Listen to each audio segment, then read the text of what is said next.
Amannya gange yenze Eddie Mezaya nga ndi wano nedda. Amannya gange yenze Eddie Mezaya nga mbeera wano e Sweden mu kibuga bakiyita Noro Shopping. Ntwala omukisa guno okwebaza aba BBS Terefayina, TV y'Obwakabaka, TV ya Ssaabasajja. Mwebale nnyo, mwebalire ddala okumpa omukisa nange mbeereko byentangaaza ku nsonga eziri wakati w'abannyinaze Bad Black amanyiddwa nga Shanita Namuyimbwa ne Rita Love Kaggwa buloga abeera e Bungereza.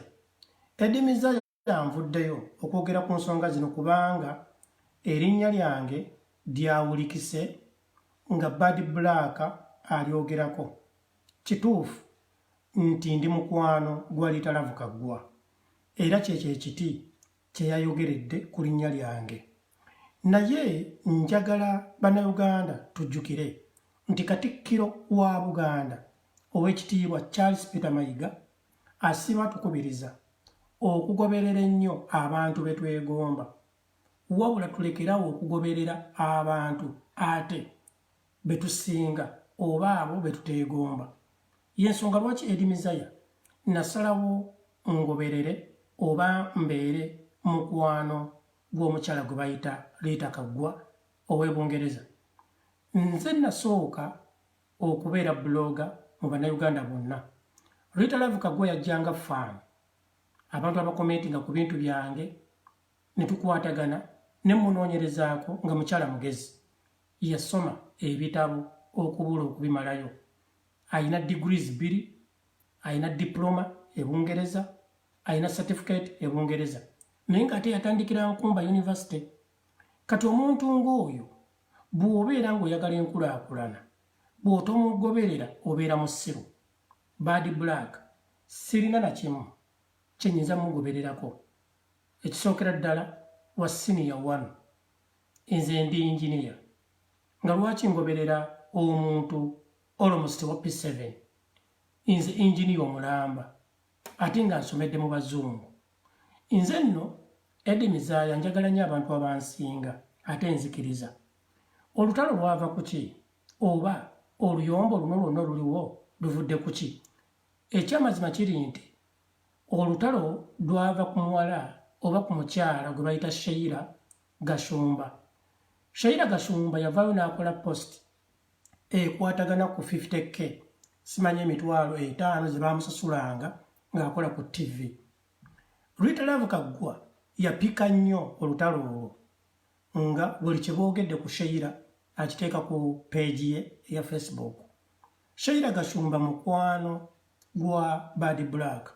Sheila Gashumba alinamuko ku nsonyi kubanga ngero omuntu yakuzibwa. Kakati Bad Black anoonya wayinza okukwataganira oba okulumba Rita Kaggwa. Nagamba nedda, nze sirina nsonyi era bannayuganda mumanyi abantu ab'ekiti ekyo tebabeera na nsonyi. Y'ensonga lwaki yavuddeyo okulumba Rita Kaggwa n'amuvumaavuma ebitasaanidde, ebitasaana kuyisibwa mu kamwa era nga bwe mumanyi nti ate ye ze emboozi ze. Kaakati ensonga endala ey'amaanyi eri wakati wa Rita Kaggwa direct ne Bad Black. Bad Black omwami gwe yabeera naye eyamusiba gwe bayita simanyi green hard. Omwami oyo alina businesses e Bungereza naddala ez'amayumba. Wabula omwami oyo yakwata amayumba n'agakwasaganya Rita Kaggwa e Bungereza. Rita Kaggwa yaddukanya ennyumba oba abapangisa ba green hard.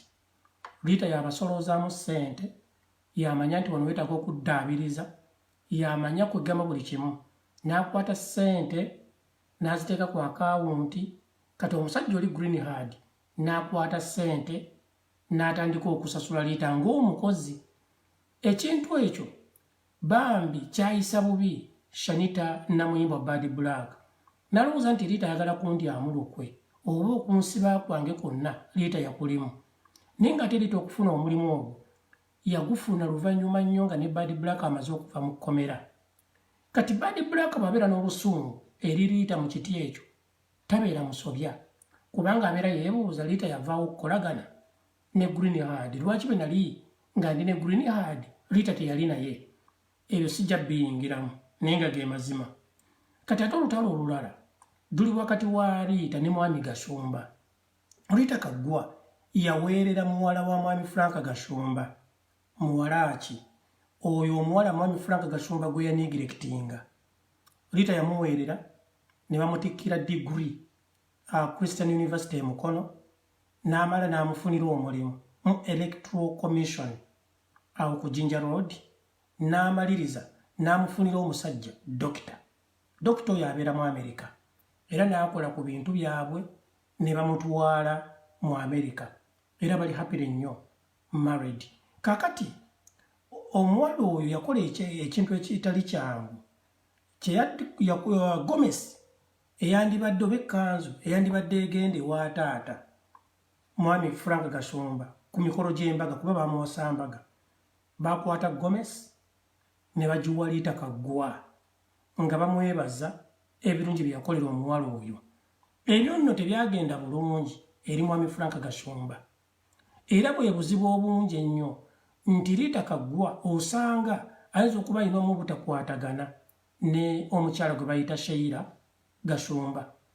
Kaakati naate Liita bw'apikaapika ebintu bino, Sheila Gashumba abuuza Liita, ye mukazi gwe lwaki olutalo luno olinamu nnyo interest? God's plan abiyingiramu. God's plan alina abantu be Bungereza nga ayogera nabo mbu nga balumba Liita ku nnyumba ye, nga bamulumba omukola ekikyamu. Liita alabika alina message oba alina ku kamera ku nnyumba ze sibitegeera. N'ategeeza poliisi y'e Bungereza. Poliisi n'ebeera ready bulindaala ng'erinze abantu abo bajja ku adresi ya Liita. Nze ebyo bigambo Liita yabimbuulira kuba mukwano gwange. Nze mbagambye neegomba kyakabi. Liita waakabi yasoma ebitabo okubula okubimalayo. Y'ensonga lwaki mbagambye nina okuba mukwano gwe. Nze mu babloggers bonna bensuubira Liita Love Kaggwa yatusinga ebitabo. Aga Katonda mugutukkirize tugaane. Kubanga ababloggers mulimu n'aba Nassali, mulimu n'aba P1, mulimu P7. Kyova olaba nti nno emitendera gya njawulo. Kyova olaba nti nno abantu ffenna abali ku intaneti tuyise neeyisa ya njawulo olwa grade eri mu bitabo. So aba BBS TV mbeegayiridde, nsaba mukkirize nange neebaze ministry ey'ebyobulamu, neebaze n'abasawo ba Uganda beebale okulwanyisa ekirwadde kya korona. Bannange mwekuume, korona atta. Ne ngenda ku babloggers abafunye ssente, abafunye emmere okuva ewa Mwami Muhoozi oba okuva ewa Mwami Balamu. Ekyo nno nkiwagira nga nze Eddie Mizaaya. Mujjukire teriiyo muntu gwe bakozesa interview, teriiyo akola application ng'ayita oba ng'asaba okubeera buloga n'ekiyenje n'ekikere kisobola okubeera buloga. Mbagambe tulinamu abataasoma nga tamanyidde ddala ya naye nga yeyita buloga. Kati gwe buloga bw'ofuna omukisa ogukuwa akamere gukozese, nkwegayiridde, kubanga manya nti omulimu ogwo gw'okola teriiyo gukutuma era teriiyo ajja kukuvunaana kubanga gwe wagwetuma era gw'osobola okwegobamu. Ate era ne mbagamba ekintu kimu nti tuwadde tuli mu blogging ffenna tukosa intaneti naye tetwenkana. Tulinamu baliita abasomye ebitabo Kaggwa okubula okubimalayo. Mulimu ba Eddie Mizaaya, ba engineer, ate ne mubeeramu aba P1, ne tubeeramu n'abanywa enjaga, ne tubeeramu abasula mu myala, ne tubeeramu abakubi b'obutayimbo. Intaneti kulinga kuyimba nti teriiyo gwe baweesa interview. N'olw'ensonga eyo y'ensonga lwaki mulaba nti mu mbeera eno eya lockdown mwabaddemu nti bannange mutuyambe tufe enjala ne bamuleetera akawunga akakiro 5 oyo naye nga yeeyita buloga adda ku intaneti n'avuma abantu oba muntegera bulungi naye nga ate waliyo ba Eddie Mezaaya atasobola nakusobola kugamba muntu nti enjala ennuma bwe mbeera nga njagadde okugamba nti enjala ennuma njogerera mu mitwalo egya ddoola n'oli yasabye akawunga ka mitwalo 2.5 kiro 5 tezibula nakuwera kati abo be babuloga naye njagala mpooninge imwe abayita babuloggers nti lockdown eno ebakunamizza mulekerawo okuvuma abantu mulekerawo okweyita abaakabi ng'ate temulina kye muli ekyo nkibabuulira amazima mbasaba ekintu kimu mumanye nti muli banaku mumanye nti muli baavu nti abaana b'ogenda okuzaala bagenda kulya ki togenda kudda ku intaneti kusaba nti no bannanga abantu balina okulya mukozese intaneti nga hobby mubeereko bye mukola mu babuloggers mwebaka ku bikazi ebikadde ebikazi ebyo ebikadde tebirina kye bibaagaza baagala baagazifuna ssanyu imwe babuloggers musiba mubba abantu nga mukozesa intaneti kankubuulire ebyo bijja kutuuka biggweewo abaana bo bakugambye nti ddadi twagala okulya osula mu myala naye ng'ate ku lw'okuba oli buloga woyita celebrity otambulira motoka ez'ebbeeyi amagulu gatadde mu dashboard naye nga bwe mwawukana ogenda osula mu myala buli pata eri mu Kampala ogibeerako gw'oyambala buli kika kya lugoye olulungi naye nga tomanyi bbeeyi yaalwo imwe babuloga ab'ekiti ekyo mwe bamwe benjogerako naye teriyo muntu agamba nti buloga ng'asobola okwambala jaketi